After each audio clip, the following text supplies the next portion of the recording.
You're delusional, kid. Look at that speed!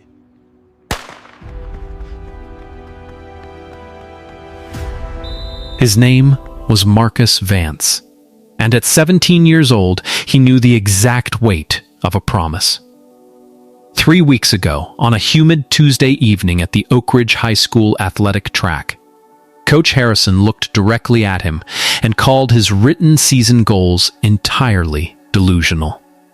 The coach's clipboard had clattered against the metal bench, a sharp sound that echoed across the empty bleachers as he dismissed the quiet teenager. Yet, Marcus did not argue. He simply looked down at his worn canvas spikes and took a slow, steady breath. He knew that the legendary regional 400-meter record, untouched since June of 1974, was not a ghost to be feared, but a destination.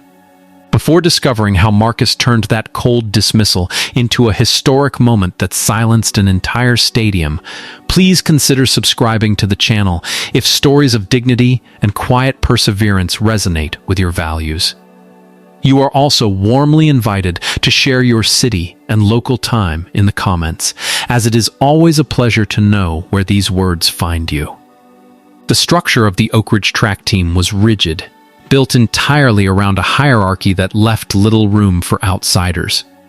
Coach Harrison had managed the athletic program for over 2 decades, valuing prestige, booster donations, and absolute compliance above all else.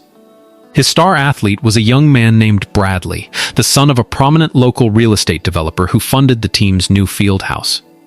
Bradley was granted the premier lanes, the newest equipment, and the unyielding praise of the coaching staff, despite his tendency to skip early morning conditioning.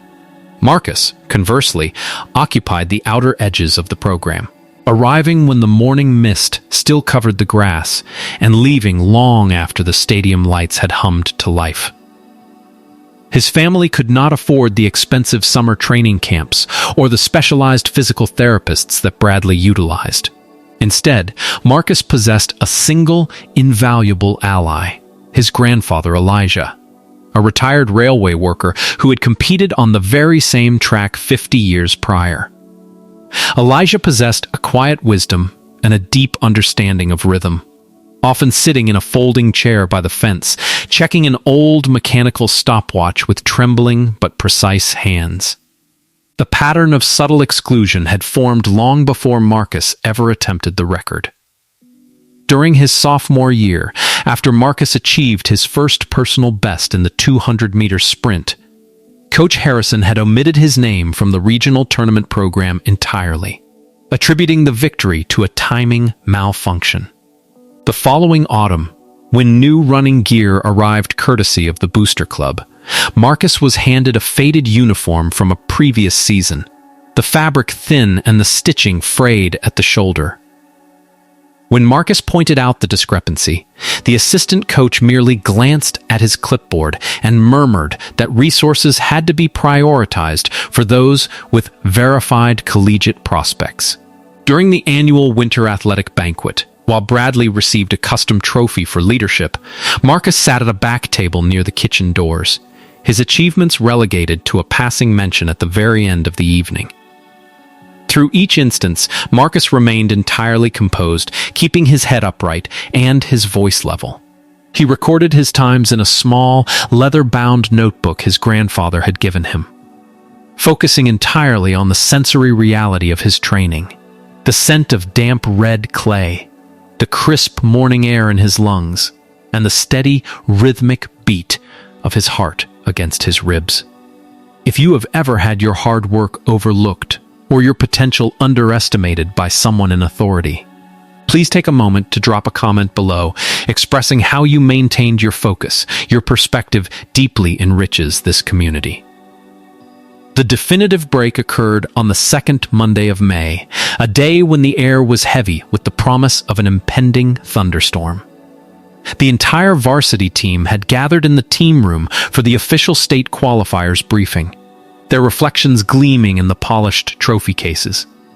Marcus walked to the front desk and handed Coach Harrison a standard training declaration form, which listed his projected completion time for the upcoming regional championship. The coach adjusted his glasses, read the numbers, and let out a dry, resonant laugh that immediately caused the room to fall silent. Bradley and several other athletes smirked, shifting their weight on the metal benches. Coach Harrison told Marcus that projecting a time that broke the 1974 state record was not only an insult to the history of the sport, but a clear sign of delusion that would embarrass the school program.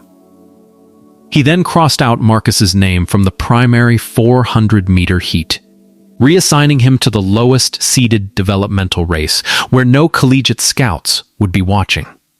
Marcus felt the cool metal of his grandfather's vintage stopwatch in his pocket, pressed his lips together, and uttered a single phrase, "Thank you for your time, coach." He then gathered his backpack and walked out into the gathering rain, his posture perfectly straight. The preparation phase that followed was characterized by absolute method and profound discipline, operating far away from the official school practices.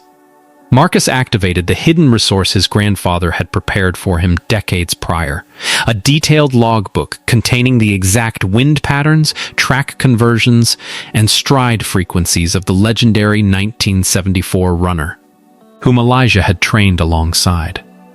Every morning at 4:30, while the neighborhood remained dark and silent, Marcus operated under his grandfather's meticulous supervision on an old gravel path behind the railway yard. They calculated nutritional values down to the gram, adjusted his starting block angles by single degrees, and studied the physics of the final turn. There was a single moment of profound vulnerability on a Thursday midnight, when Marcus sat on his porch, his calves aching intensely and tears of physical exhaustion rimming his eyes, wondering if he was simply chasing an impossible standard. Elijah placed a warm, calloused hand on his shoulder and reminded him that a clock has no prejudices, and a track recognizes only truth. Reassured by the steady guidance of an elder who saw his true worth, Marcus returned to his notebook, tracking his progression with the precision of an engineer. The regional championship took place on a blazing Saturday in June, before a crowded stadium of over 1,200 spectators, including university representatives, local journalists, and families from across the state. The atmosphere was thick with the scent of popcorn and hot asphalt, the modern loudspeaker system droning continuously. Because Marcus had been relegated to the developmental heat, his race took place early in the afternoon, long before the main event. As Marcus took his position in lane 8, the most disadvantageous outer lane, Coach Harrison stood near the finish line with his booster club associates, completely ignoring the young man's presence. The starter pistol fired, and Marcus transitioned into a state of absolute focus, his stride matching the exact frequency he had practiced in the dark. As he reached the final straightaway, the crowd began to rise in a slow wave of realized shock. The absolute silence of the stadium broken only by the rhythmic thud of his feet. He crossed the finish line with a fluid, powerful motion, his face completely calm. The digital scoreboard flashed his official time, 44.62 seconds, shattering the 1974 record by a full half-second. Do you believe that Marcus handled this profound challenge with the right level of dignity and restraint? Please share your thoughts in the comments as we approach the final chapter of his journey. The consequence cascade began almost immediately, flowing naturally from the undeniable truth recorded on the stadium scoreboard. The Collegiate Scouts present immediately bypassed the main event heats, converging around Marcus with athletic scholarship offers totaling over $200,000. The local sports journalists focused their cameras entirely on Lane 8, leaving Bradley's subsequent victory in the standard heat completely unrecorded. Within 48 hours, the school board initiated an official review of the athletic department's selection methods, discovering a long-standing pattern of preferential treatment tied to financial donations. By the following month, the Booster Club withdrew its funding. Coach Harrison was quietly asked to resign from his position after 24 years of service, and the entire athletic program underwent a mandatory restructuring. Throughout this entire period of social upheaval, Marcus remained completely passive, refusing to grant dramatic interviews or post celebratory comments on social media. He simply went about his days with the same quiet dignity that had carried him through the early morning mist. The final weekend of the summer found Marcus sitting at a long wooden table in his grandfather's backyard, surrounded by his chosen family, his mother, his grandfather Elijah, and the high school physics teacher who had helped calculate his stride metrics. The setting was simple, featuring mismatched lawn chairs and a modest, home-cooked meal. A stark contrast to the performative opulence of the school banquets. The afternoon light filtered softly through the oak trees, and the sound of distant crickets filled the warm air. Elijah raised a glass of iced tea, his eyes shining with a profound, quiet pride, and offered a toast to the future. Marcus smiled, feeling the gentle breeze against his face, completely at peace. The individuals who had attempted to diminish his potential were entirely absent from the frame, their opinions no longer carrying any weight in his life. His victory was not measured by the downfall of his critics, but by the warmth of the table he now shared.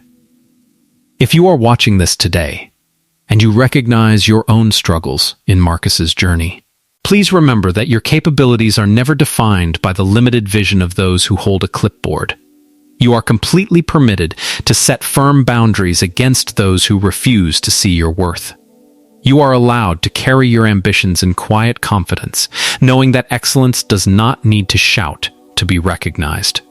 Finally, you are fully entitled to walk away from environments that demand your minimization, protecting your peace while you build your future. If this message has brought comfort or clarity to your day, please consider sharing it with someone who might need to hear it. And feel free to subscribe for more narratives of quiet resilience. Take care of yourself, and remember that the truth always outlasts the noise.